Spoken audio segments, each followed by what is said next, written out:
যে ভোট দেওয়া এটার সাথে খুব গুরুত্বপূর্ণ দুটো বিধানের সম্পর্ক আছে। কাউকে ভোট দেওয়া মানে হলো সাক্ষ্য দেওয়া। কি দেওয়া? সাক্ষী দেওয়া। সাক্ষী দেওয়া কিসের সাক্ষী? দুইটা কথার সাক্ষী দেওয়া। কাউকে ভোট দিলেন মানে হলো আপনি দুইটা কথার সাক্ষী দিলেন। এক নম্বর সাক্ষী দিলেন যে আমি যাকে ভোট দিলাম এই লোকটা আমানতদার, সে কোনোদিন দেশের এবং জনগণের কোনো হক, কোনো সম্পদ, কোনো অধিকার খেয়ানত করবে না, আমি এই সাক্ষী দিলাম। এটা হলো প্রথম। কাউকে ভোট দেওয়ার অর্থ হলো তাকে আমানতদার হিসেবে সাক্ষী দেওয়া। দুই নম্বর হলো কাউকে ভোট দেওয়ার অর্থ হলো যে তাকে আমি যেই জন্য ভোট দিলাম সে এই কাজের যোগ্য, আমি সাক্ষী দিচ্ছি। কাজেই আপনি বিবেক দিয়ে চিন্তা করবেন যাকে আপনি ভোট দিচ্ছেন তাকে আপনি আসলে যোগ্য মনে করেন কিনা এবং সে আসলে আমানতদার কিনা। যদি সে আমানতদার না হয়ে থাকে এবং সে যদি যোগ্য না হয়ে থাকে, আপনি যদি তাকে ভোট দেন তার মানে আপনি মিথ্যা সাক্ষ্য দিলেন। আর যদি সে যোগ্য হয়ে থাকে, আমানতদার হয়ে থাকে, তাহলে আপনি তাকে সত্য সাক্ষ্য দিলেন।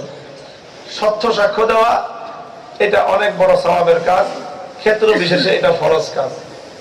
আর মিথ্যা সাক্ষ্য দেওয়া সর্ব অবস্থায় এটা সবচেয়ে বড় 7টি কবিরা গুনাহের মধ্যে একটি কবিরা গুনাহ। নির্বাচনের সাথে সাক্ষ্য দেওয়ার মাসআলার একটা সম্পর্ক আছে। দ্বিতীয় হলো নির্বাচনে কাউকে ভোট দেওয়ার অর্থ হলো তাকে নিজের প্রতিনিধি নিয়োগ করা।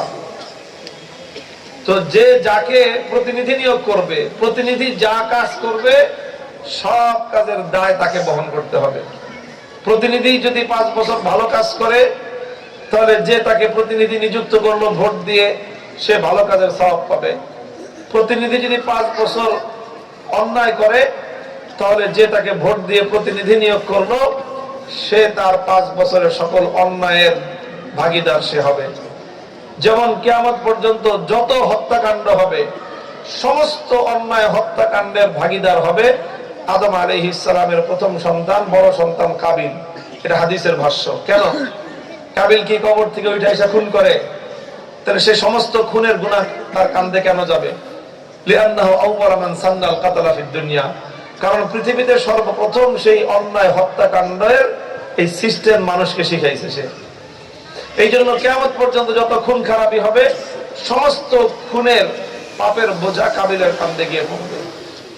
তো ঠিক তদ্রূপ যারা এমন কাউকে ভোট দিবে যে ভোট পেয়ে অন্যায় করবে, পাপের কাজ করবে, গুনাহের কাজ করবে, ইসলাম বিরোধী, কোরআন বিরোধী কোন আইন সমর্থন করবে, কোন আইন তৈরি করবে, এমন লোককে ভোট দিলে সে তার 5 বছরের যাবতীয় অন্যায় অপকর্মের দায় ভোটদাতাকেও গ্রহণ করতে হবে।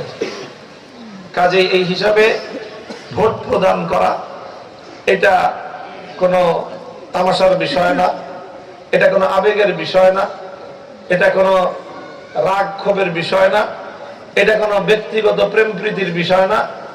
এটা হলো একটা মহান জিম্মাদারির বিষয়, অনেক বড় দায়িত্বের বিষয়। কাজেই মিথ্যা সাক্ষ্য দেওয়ার গুনাহ থেকে বাঁচা দরকার, সত্য সাক্ষ্য দেওয়া দরকার যদি সাক্ষ্য দেই।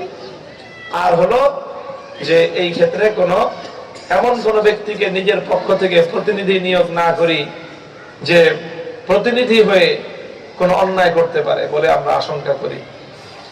ইনশাআল্লাহ এইভাবে আমরা মানুষকে তাদের ভোটাধিকার যথাযথ পাত্রে প্রয়োগ করার জন্য উদ্বুদ্ধ করব। আল্লাহ পাক রব্বুল আলামিন যেন আসন্ন এই নির্বাচনের মাধ্যমে বাংলাদেশটাকে একটা সঠিক ধারায় পরিচালিত করেন।